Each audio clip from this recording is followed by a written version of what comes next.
Hello बच्चों, कैसे हैं।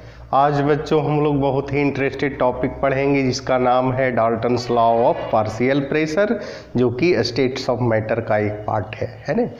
बहुत ही मज़ेदार टॉपिक है बच्चों और उतना ही आसान है ना। तो बच्चों बोर्ड पर नज़र रखेंगे, 100% की गारंटी है आपको समझ में आएगा, और समझ में आएगा तो लाइक तो बनता है बच्चों, लाइक ज़रूर करेंगे है ना।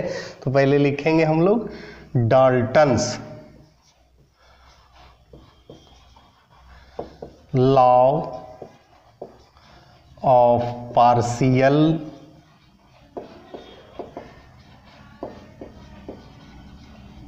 Pressure. Dalton's law of partial pressure. सबसे पहले डाल्टन साहब कहता है दिस लॉ वाज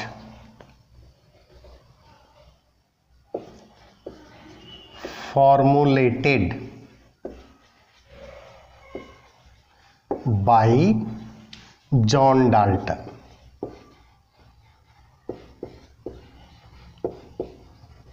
in 1801 है ना। कहता है कि इस लॉ का प्रतिपादन सबसे पहले जॉन डाल्टन साहब 1801 ईस्वी में किए। अब हम लोग को देखना है बच्चों कि ये Dalton's law of partial pressure है क्या। तो सबसे पहले हम लोग 3 कंटेनर लेते हैं अलग अलग, है ना। बहुत ही आसान है, सिर्फ आप देखते जाए आपको आसानी समझ में आ जाएगा। 3 कंटेनर है, ये तीनों कंटेनर में अलग अलग गैस है, लेकिन ये तीनों कंटेनर का जो गैस है बच्चों नॉन रिएक्टिव गैस है ना। नॉन रिएक्टिव जो एक दूसरे से रिएक्ट नहीं करता है। अब हम लोग क्या करते हैं कि ये तीनों कंटेनर के गैस को किसी एक बड़े कंटेनर में ऐड कर देते हैं, है ना, डाल देते हैं। तो ये तीनों गैस का ये मिक्सचर हो गया, यानी mixture of gas, mixture of gas हो, है ना। मान लिया ए है, बी है और ए सी है। तो कहता है कि प्रत्येक गैस का एक अपना प्रेशर होता है, इंडिविजुअल प्रेशर होता है, जिसको हम लोग कहते हैं पार्शियल प्रेशर, है ना।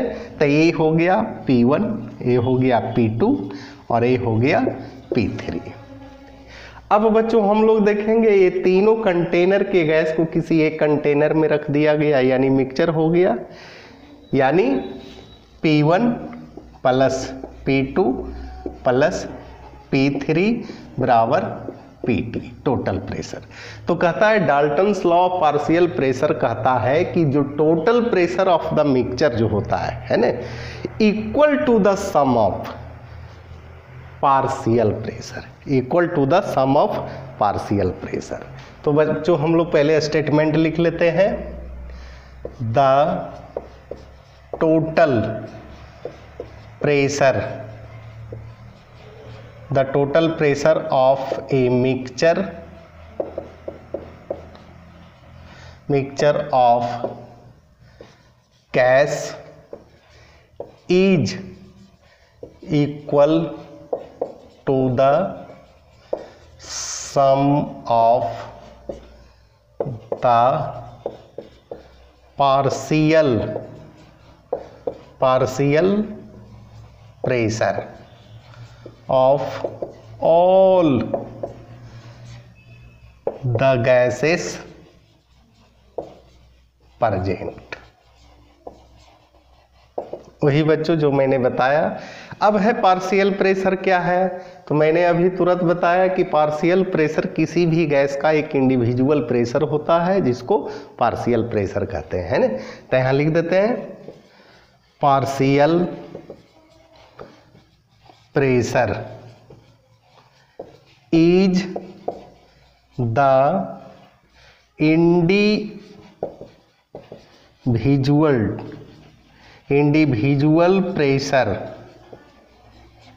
individual pressure of each gases in the mixture। Mixture. तो बच्चों आपको समझ में आ गया पार्शियल प्रेशर। सपोज दैट, मान लिया कि, सपोज दैट मान लिया P1 P2 and P3 are partial pressure of three gas. मान लिया कि 3 गैस है जिसका partial pressure ABC, partial pressure P1 P2 P3 है ना। अब बच्चों हम लोग देखते हैं आइडियल गैस इक्वेशन में PV इजकल टू होता है nRT, है ना।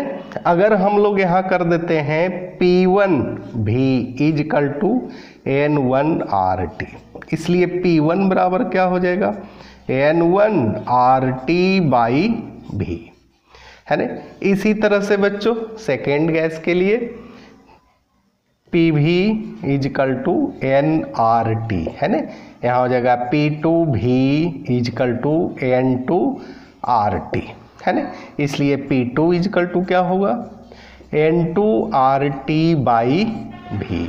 इसी तरह से बच्चों P3 को देख लेते हैं, PV इजकल टू nRT, इसलिए P3V इजकल टू N3RT, इसलिए P3 इजकल टू N3RT/V।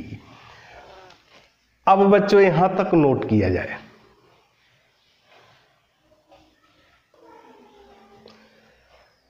अब थोड़ा सा और बोर्ड पर नजर रखेंगे बच्चों, पार्शियल प्रेशर डाल्टन्स लॉ का क्लियर हो जाएगा, है ना।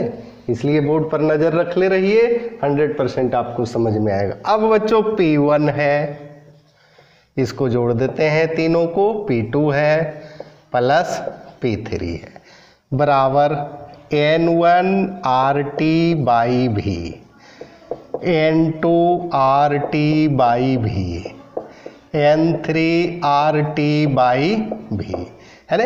अब इसको करते हैं P1 P2 के जगह पर PT, है ना, N1 plus N2 plus N3, है ना। इधर बच गया RT/V। अब हम लोग को क्या करना है बच्चों, इसको इस प्रकार से घेर देना है। ये आपका एक फॉर्मूला आ गया। अब बच्चों थोड़ा सा ध्यान देंगे, P1 है तो इधर लिखते हैं N1, यहाँ प्लस अगर P2 है तो यहाँ लिखते हैं N2, यहाँ प्लस P3 है तो यहाँ लिखते हैं प्लस N3। कोई आपत्ति, यहाँ इक्वल कर देते हैं, है ना। इसको P1 से डिवाइड कर देते हैं और इसको N1 से डिवाइड कर देते हैं, है ना।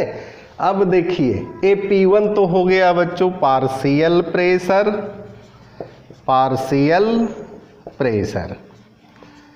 और A क्या हो गया, टोटल प्रेशर, और इधर क्या हो गया बच्चों, ये हो गया मोल फ्रैक्शन हो गया। तो आपका एक फॉर्मूला बना, यानी पार्शियल प्रेशर